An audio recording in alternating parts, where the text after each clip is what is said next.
was probably about this big. It's probably the last time I saw most of them here. And my mother, Sarah Fitch Whitehead, was Uncle Bill's sister. And if you know anything about Uncle Bill, you know that he was a devoted family man and very much devoted to his sisters. In fact, Mom used to say that he would get up at the crack of dawn every morning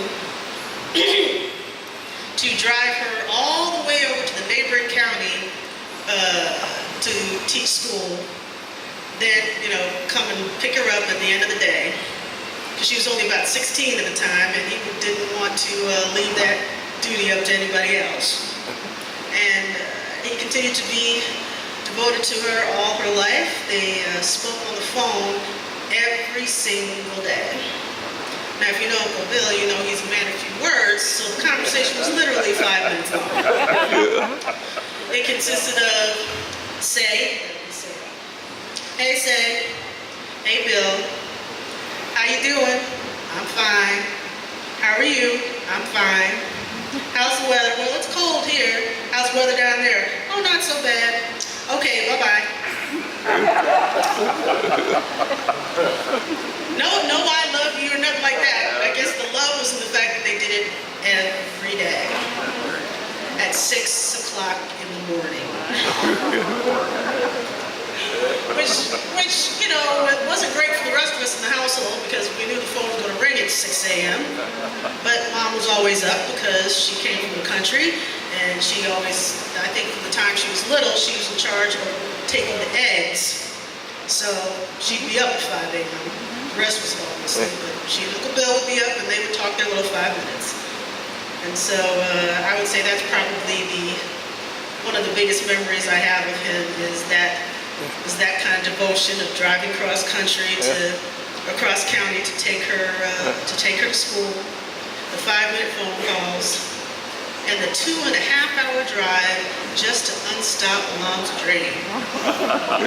And even then, he wouldn't even stay to eat. She couldn't get him to stay to eat. He would turn around and go right back. So that's devotion for you, folks. So that's the thing that I remember most. And so I thought I would share that all with you. So thank you. Yeah, thank you. All of us here today have known Bill for many, many years. How would you describe him?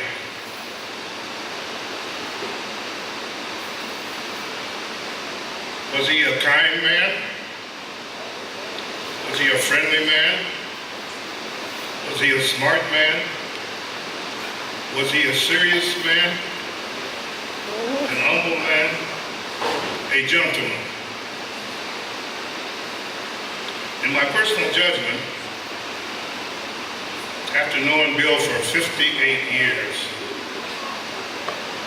he is all of the above.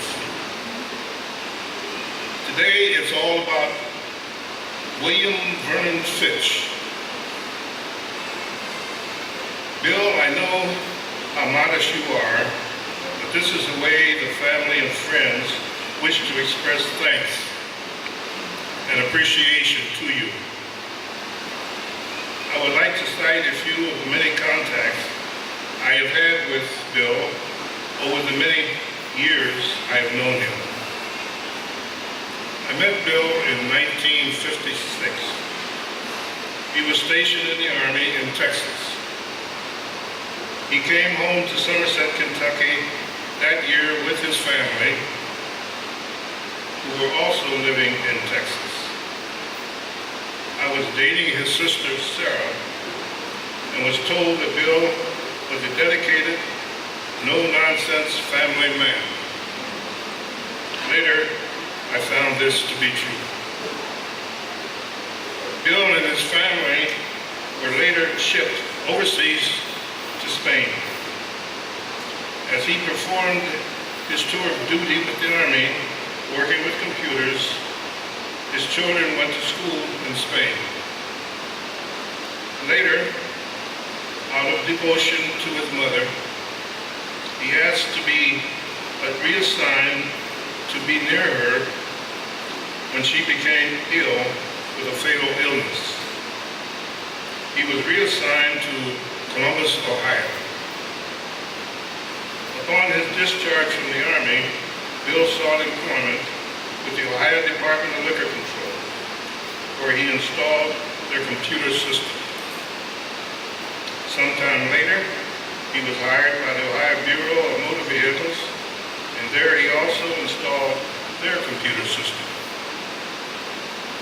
Through him, I was able to get my initials on my license plates for 2 cars.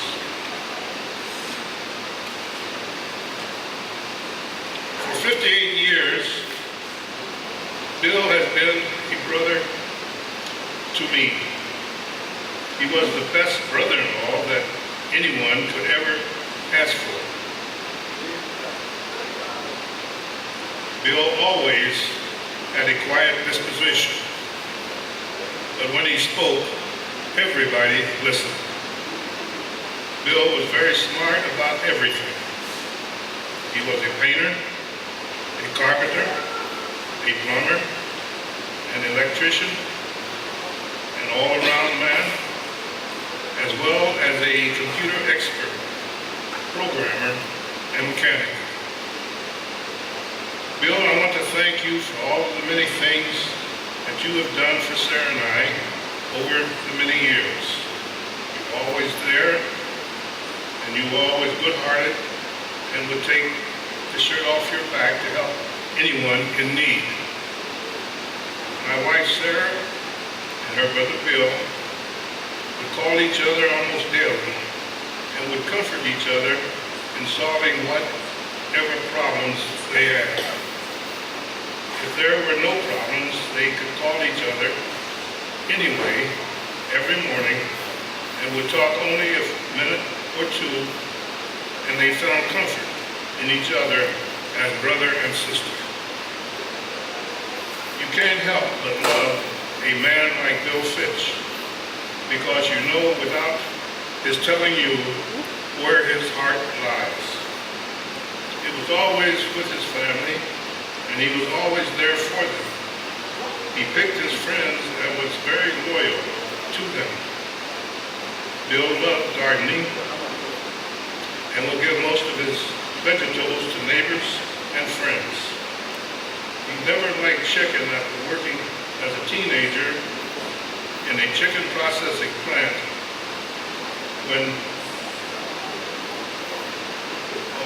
So when my sister moved from Washington, D.C. to Columbus, Ohio, he remodeled her home and was always available when she needed repairs for rented properties. Bill's cousin, Aretha Coffey, and his wife, Virginia, of Cincinnati, Ohio, as they became elderly, entrusted Bill with their personal affairs. Bill was very loyal to them and traveled back and forth to Cincinnati on a regular basis as they needed him. Bill was the kind of person, if you had something for him to do, if he could do it, it was done. I never heard Bill cuss, nor have I ever seen him mad. I have never seen him take a drink of liquor. Knowing Bill was like having a loyal blood brother for 58 years. And he can cook too. He made the best salmon croquettes that I have ever eaten. That's true. On August the 3rd of this year, I became 92 years old.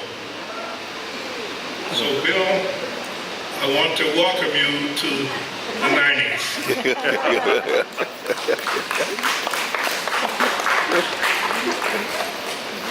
It is good to know that we have made it this far. May you now live forever. God loves you, and so do all of us that's here today. Because when Ricky came around, I was young. He didn't have to really, but he never made me feel like I was an outsider. He always made me feel like I was his daughter. He would come and get me from school. He would take me to get food to try and connect with me.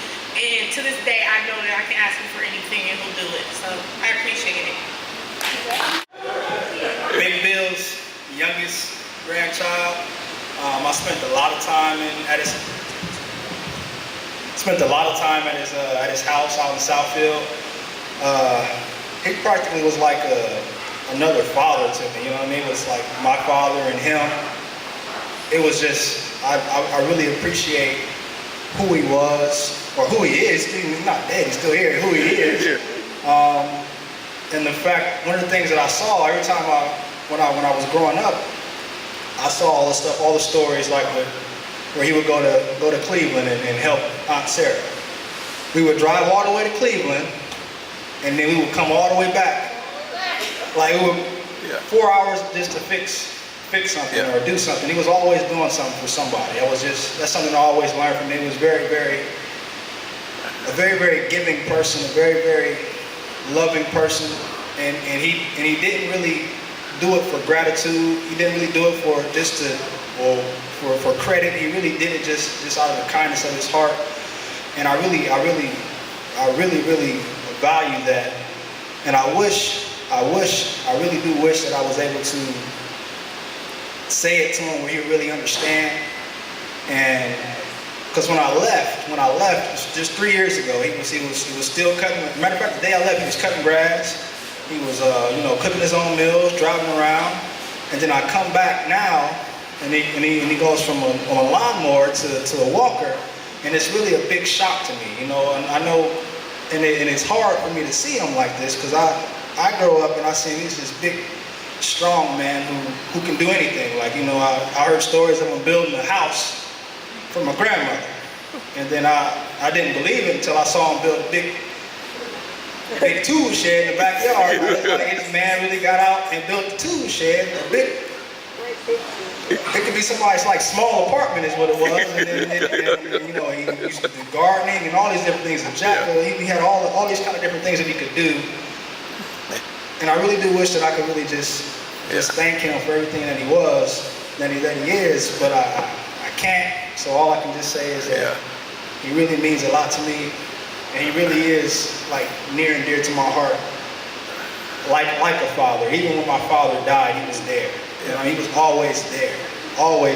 Like he's never been away. Like he's always just there, and it's hard for me to really see him like this. I don't know what to say. So I guess I'm done. But another thing, a funny thing about him, he doesn't talk a lot.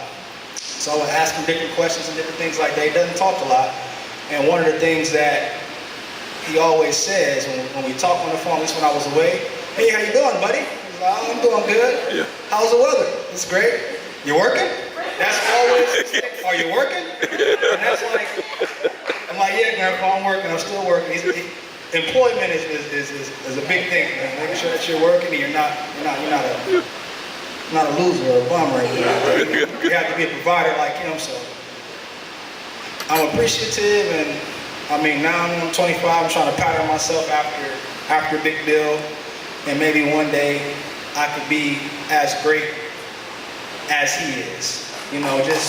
Just maybe one day I could be like my granddad, because he was really, and he still is. He really is near and dear to my heart, and he's one of those people who I hold up really, really high on this pedestal, and he's still there. He'll never leave that place. So that's all I have to say. And I thank you, and I love you all for coming out and supporting him, even though he's not able to acknowledge everybody. Just thank you just for just coming out and just being here, just being present.